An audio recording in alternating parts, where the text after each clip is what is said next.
జనవరి 12 అంటే సరిగ్గా ఇదే రోజు 1984వ సంవత్సరం నుంచి భారత ప్రభుత్వం జాతీయ యువజన దినోత్సవంగా పాటిస్తోంది.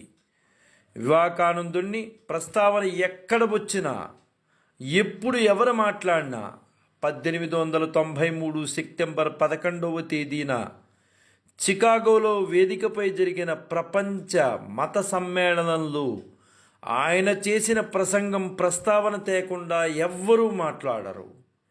ఈ ప్రసంగం భారత ప్రతిష్టను ప్రపంచానికి పరిచయం చేసింది.